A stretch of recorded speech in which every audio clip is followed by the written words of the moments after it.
기독교 역사 가운데 교회와 국가 혹은 교회와 정치와 관련된 여러 의견들이 있었습니다.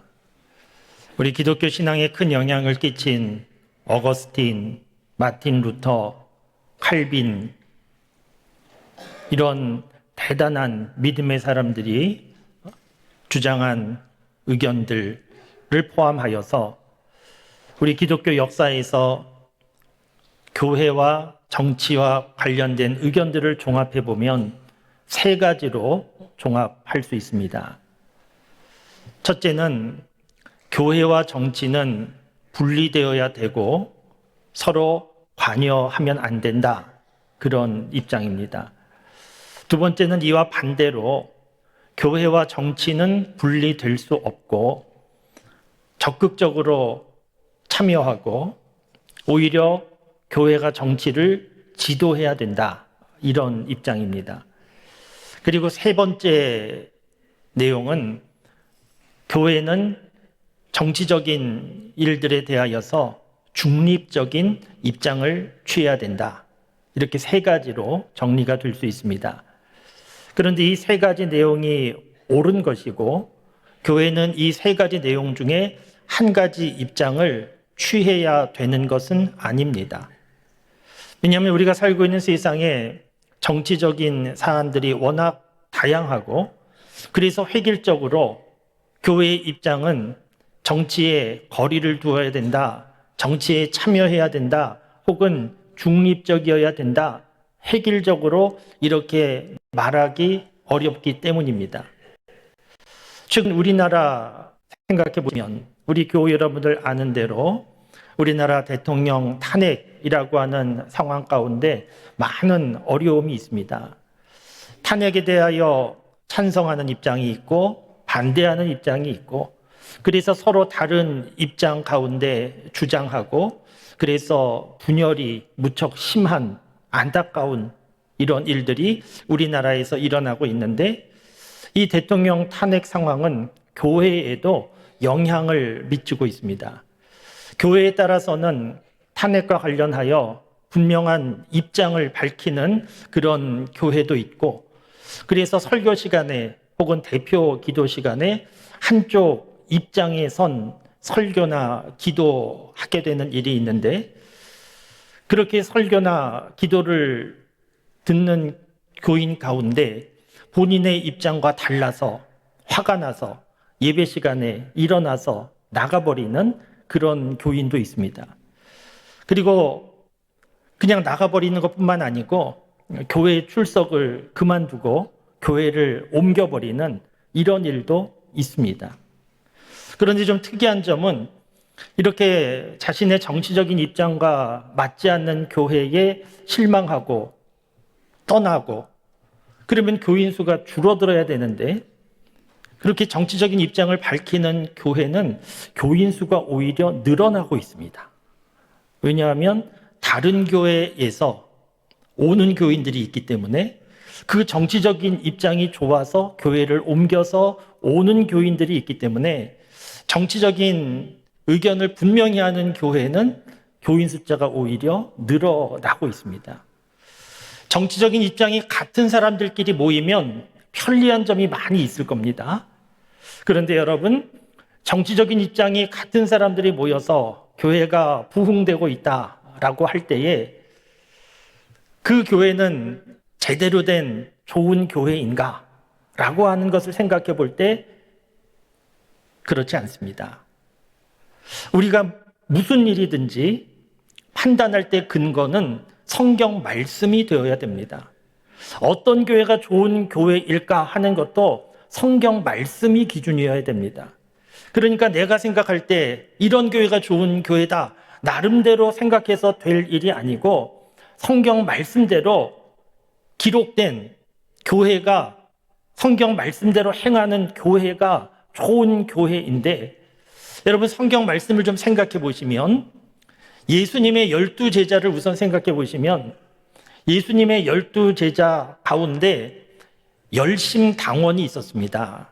가나나인 시몬이라고 하는 사람은 열심당원으로 알려져 있는데 이 열심 당원은 어떤 사람들인가 하면 민족주의적인 성향이 강하여서 로마에 대하여 적극적으로 반정부 투쟁을 하고, 열심 당원들은 칼을 품고 다녔다, 그렇게 알려져 있는 사람들입니다.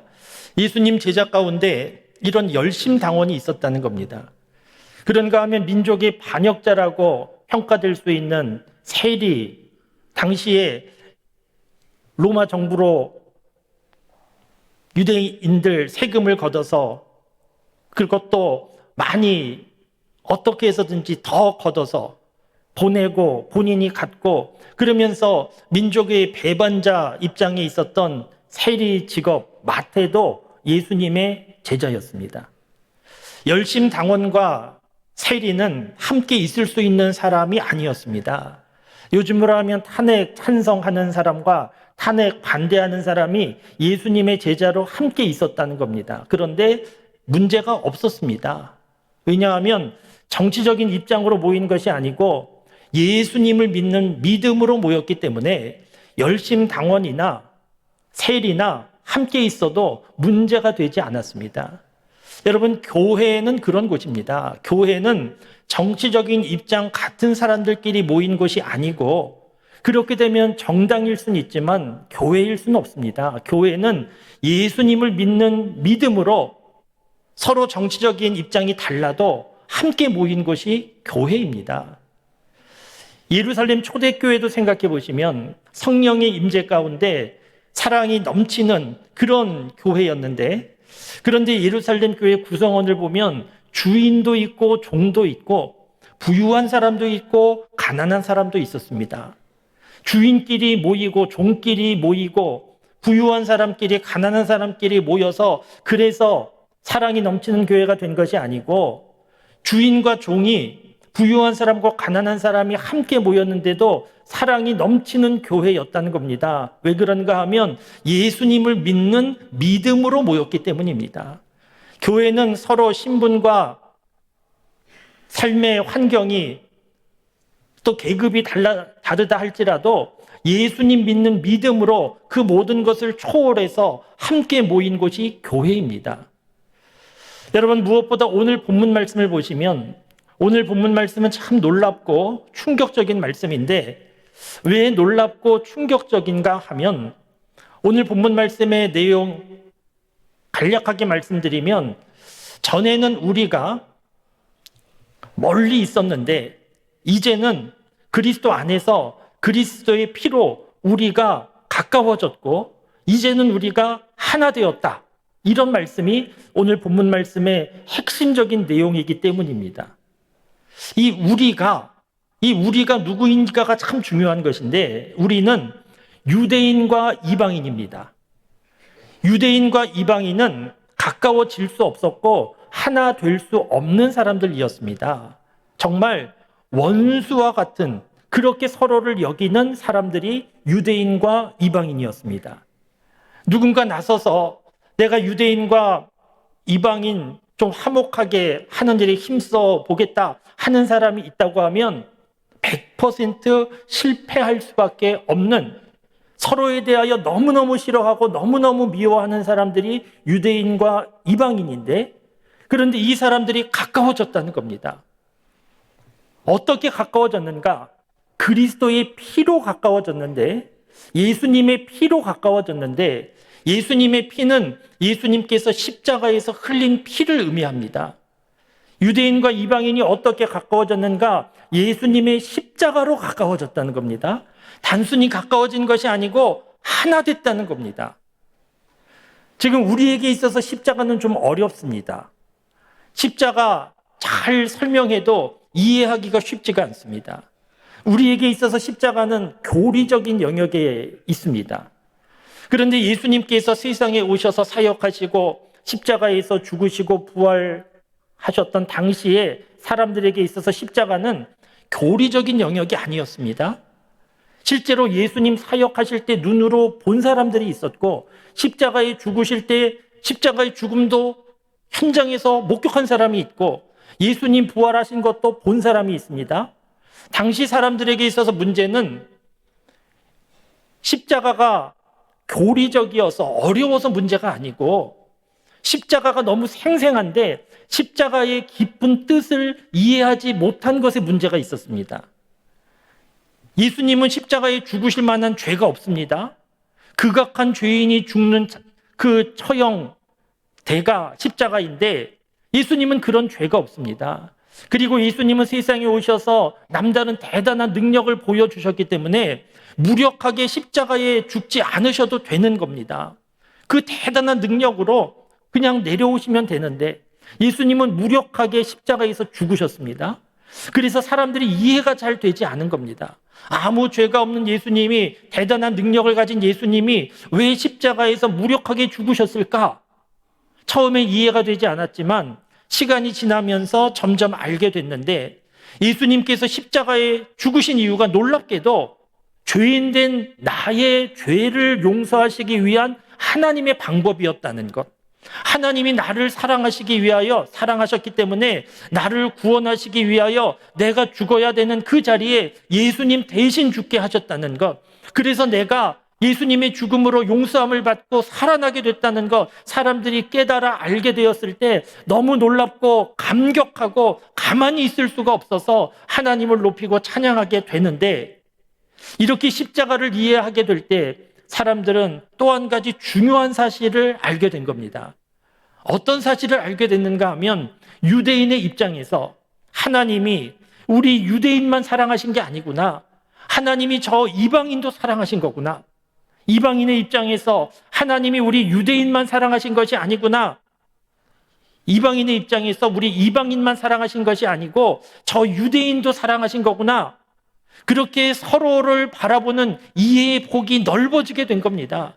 하나님의 사랑에 감격하다 보니까 유대인과 이방인들이 전에는 서로 가까이 할 수 없었는데 이제는 예수님의 십자가 사건 가운데 서로 이해하게 되고 가까워질 수 있었고 하나님의 사랑 안에 하나 될 수 있게 된 겁니다. 놀라운 사건이 일어난 겁니다. 여러분, 교회란 어떤 것인가? 정치적인 입장이 달라도, 사회적인 신분과 계급이 달라도, 그리고 서로 민족적인 감정이 달라도 예수님 믿는 믿음 안에, 그 은혜 안에 감격하여 서로 용서하고 사랑하고, 더 나아가 하나님이 주신 사명을 붙잡고 그 사명을 이루기 위하여 하나님 나라를 향하여 함께 움직여 나가는 사람들이 모인 곳이 교회라는 겁니다.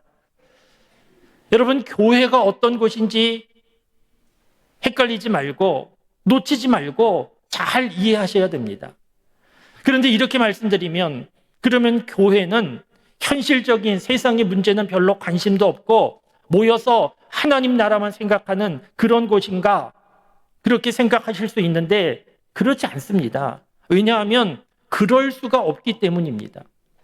여러분, 우리가 살고 있는 세상은 종교의 영역, 정치의 영역, 그렇게 확연하게 구분할 수 있는 세상이 아닙니다. 우리 삶의 모든 영역이 정치의 영역이고 우리의 삶의 모든 영역이 종교의 영역입니다. 우리는 계속해서 정치의 영향을 받는 삶을 살고 있습니다. 그러니까 종교와 정치가 분리되고 종교는 중도적인 입장에 있어야 된다. 그럴 수가 없는 세상에서 우리가 지금 살아가고 있습니다. 그런데 우리가 잘 생각하고 정리해야 할 부분이 있는데, 하나님을 믿는 한 사람, 교인과 믿음의 사람이 모인 교회는 조금 구분할 필요가 있습니다. 우리가 믿음의 사람 한 사람으로서 세상 속에서 여러 경제 활동을 하면서 살아가고 있습니다. 다양한 직업을 가지고 경제 활동하면서 살아가고 있고 자연스럽고 당연한 겁니다. 마찬가지로 우리가 하나님 믿는 한 사람으로 우리의 삶의 현장에서 다양한 정치적인 입장을 가지고 판단하고 자유롭게 살아가는데 그것도 당연한 겁니다. 선거 때가 되면 우리 나름대로 정치적으로 판단하고 투표하고 그렇게 지내고 있습니다. 물론 정치적으로 우리가 판단할 때 기준은 하나님 믿는 믿음의 사람 기준이어야 합니다. 독재 권력을 지지할 수 없고 공산주의를 지지할 수 없습니다. 우리는 하나님 믿는 사람답게 하나님의 뜻에 맞게 하나님의 정의에 맞게 잘 판단해야 됩니다. 사람들이 일반적으로 학연, 혈연, 지연 그런 거 끌려다니지만 믿음의 사람들은 그런 거 넘어서서 하나님의 뜻을 생각하면서 정치적인 판단해야 합니다. 어쨌든 믿음의 사람들 세상 속에서 경제적인 활동도 하고 정치적인 활동도 하면서 살아가는데, 그런데 교회는 조금 다릅니다. 세상 속에서 경제적인 활동하지만 교회 안에서 경제적인 활동하는 사람 없습니다. 왜냐하면 교회는 경제적인 영역이 아니기 때문입니다. 세상 속에서 자유롭게 정치적인 의견을 가지고 주장하고 살아도 교회 안에서 자유롭게 정치적인 의견을 주장하지 않습니다. 왜냐하면 교회는 정치적인 영역은 아니기 때문입니다. 말씀드린 대로 교회는 예수님 믿는 믿음의 사람들, 구원받은 사람들, 그 은혜에 감사하고 감격하고 서로 다른 것 많아도 그것으로 구별하거나 차별하지 않고 주 안에서 사랑하고 하나 되어서 하나님이 맡겨주신 복음을 전하는 귀한 사명을 감당하며 하나님 나라를 향하여 움직여 가는 것이 교회입니다.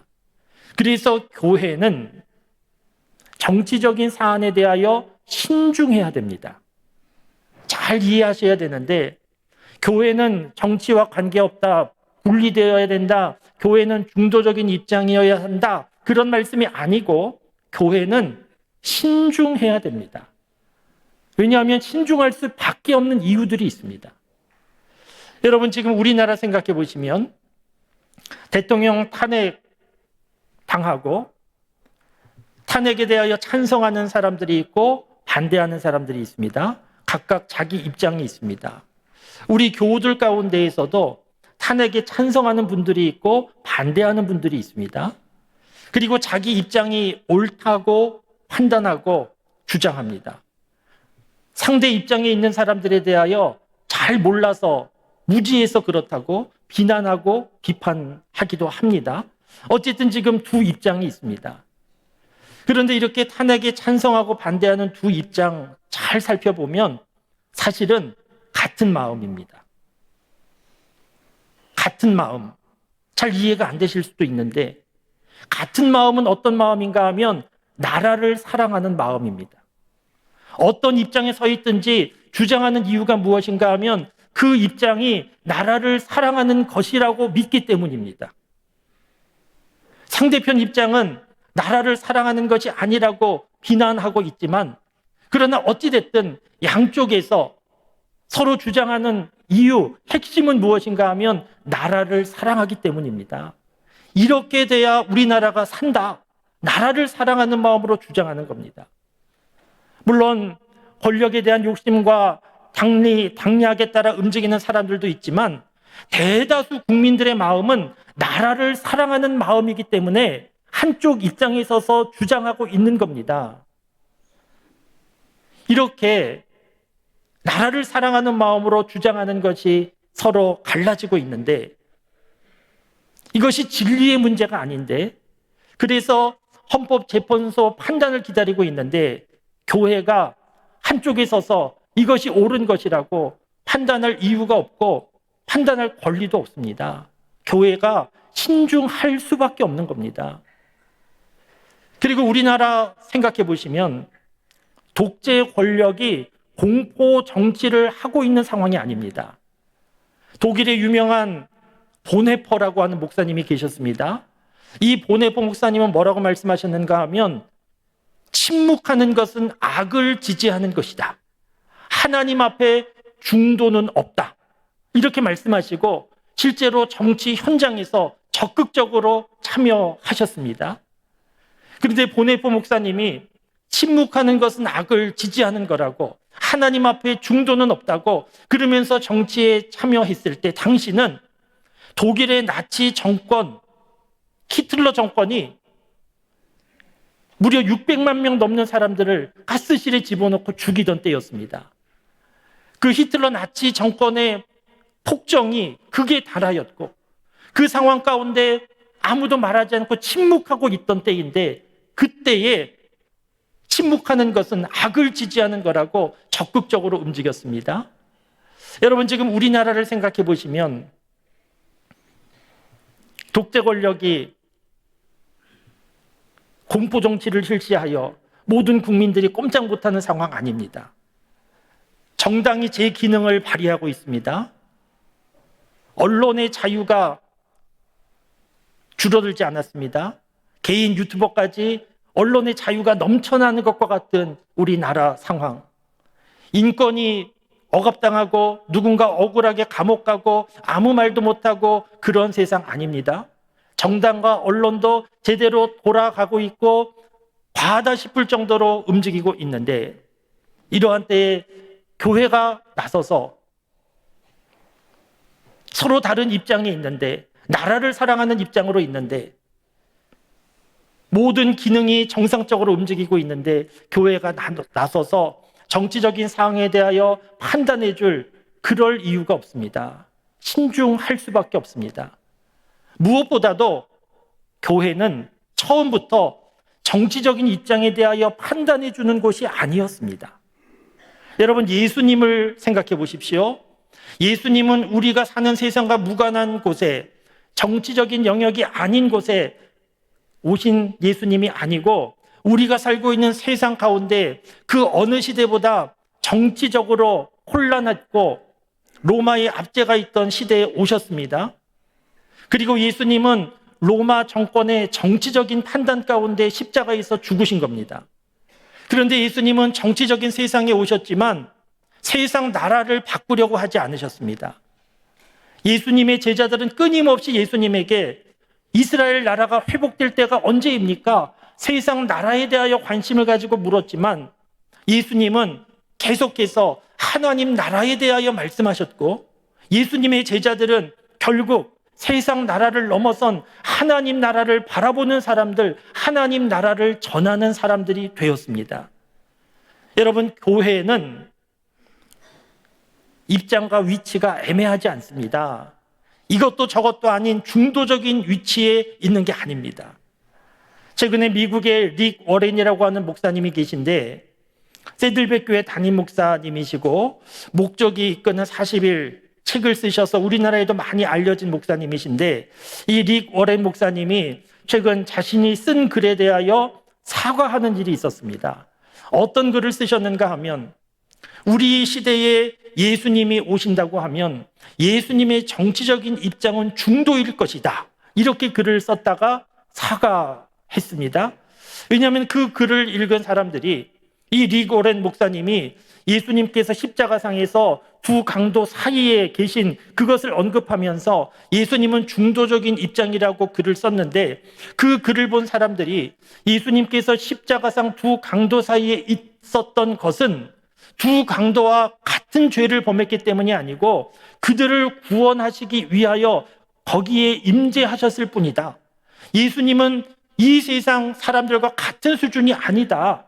그러면서 항의해서 릭 워렌 목사님이 내가 실수했다고, 예수님은 만유의 주시라고 그렇게 사과하며 수정한 일이 있었습니다. 여러분, 교회는 이 세상 속에 있습니다. 이 세상 정치에 영향을 받습니다. 우리 믿음의 사람들도 세상 정치에 참여할 수 있습니다. 그런데 교회가 추구하는 것은 하나님 나라가 분명한 것이고, 교회는 이 세상에 살지만 이 세상 나라를 바꾸려고 하는 것 넘어서서 하나님 나라를 전하는, 구원받은 사람들이 하나님 나라를 전하는 그런 곳이 교회다 하는 것을 놓치지 말아야 합니다. 얼마 지나지 않아 탄핵 심판 결과가 나올 겁니다. 탄핵이 기각되든 인용되든 둘 중 하나 결과가 나오지 않겠습니까? 그러면 많은 국민들은 그 결과를 보면서 다행이다, 안심이다, 그렇게 생각하는 사람도 있을 것이고, 잘못된 판결이다, 말도 안 된다, 화를 내는 사람들도 있을 겁니다. 그런데 여러분, 탄핵 심판 결과가 어떻게 나오든 그리 큰 문제가 없습니다. 믿음 없는 사람들은 하나님이 보이지 않기 때문에, 대통령과 정치 지도자들만 보이기 때문에 탄핵 결과에 신경 쓸 수밖에 없고, 탄핵 결과에 따라서 우리나라가 어떻게 되는 것 아닌가 걱정할 수밖에 없지만, 그러나 우리나라 지금까지도 탁월한 대통령이 뛰어난 정치 지도자가 이끌어서 지금까지 살아온 나라가 아니고, 오히려 대통령과 정치 지도자들은 이러저러한 실수와 부족함이 많았지만 하나님께서 불쌍히 여기셔서 붙잡아 주셔서 살아온 나라이기 때문입니다.